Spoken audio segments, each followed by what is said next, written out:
Confession. I didn't fail once, I failed slowly. Part 1.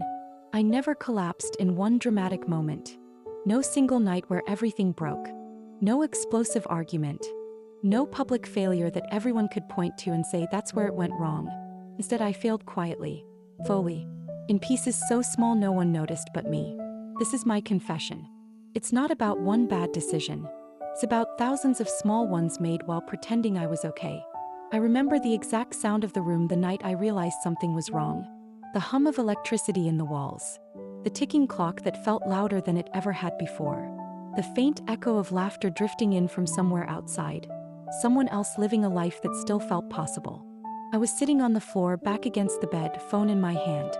The screen had gone dark, but my reflection remained. Eyes tired. Shoulders slumped. A version of me that looked like they had been waiting for permission to stop trying. I didn't cry. That's what scared me. I had cried before. Loud, ugly, desperate tears that soaked pillows and left my throat raw. But that night there was nothing. Just a hollow feeling in my chest, like something had moved out without saying goodbye. People think failure is loud.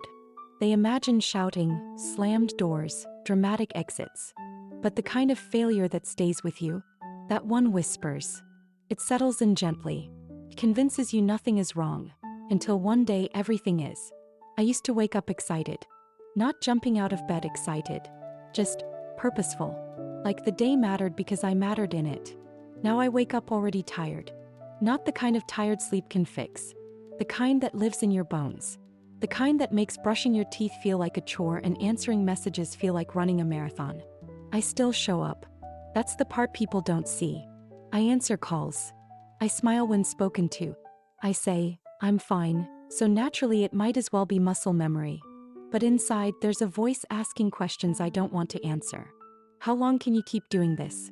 What happens if nothing changes? What if this is as good as it gets? I didn't always doubt myself. There was a time when I believed effort was enough. When I thought consistency would eventually force the universe to cooperate.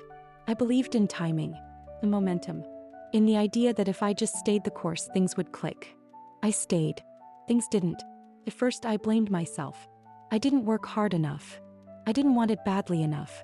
I must have missed something everyone else understood. So I tried harder. I sacrificed sleep. I pushed through exhaustion. I told myself rest was for people who had already made it. I kept going even when my body begged me to stop. Then I watched others pass me. People who started later. People who struggled less. People who seemed to move forward while I stayed exactly where I was. Arms full of effort, hands empty of results. I told myself not to compare. Comparison is the thief of joy, they say. But no one tells you what to do when comparison is also the only proof you're standing still. I remember one moment, small, insignificant to anyone else, that cracked something open inside me. Someone thanked me. They looked me in the eye and said, I don't know what I would have done without you. I smiled.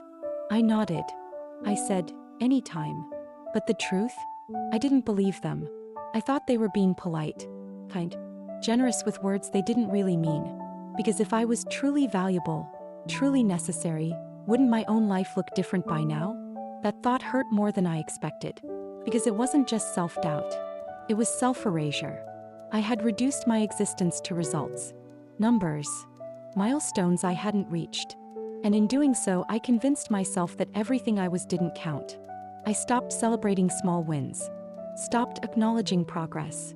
If it wasn't big, it wasn't real. If it wasn't visible, it didn't matter. I trained myself to ignore growth because it didn't look like success. Somewhere along the way, I learned how to disappear while still being present.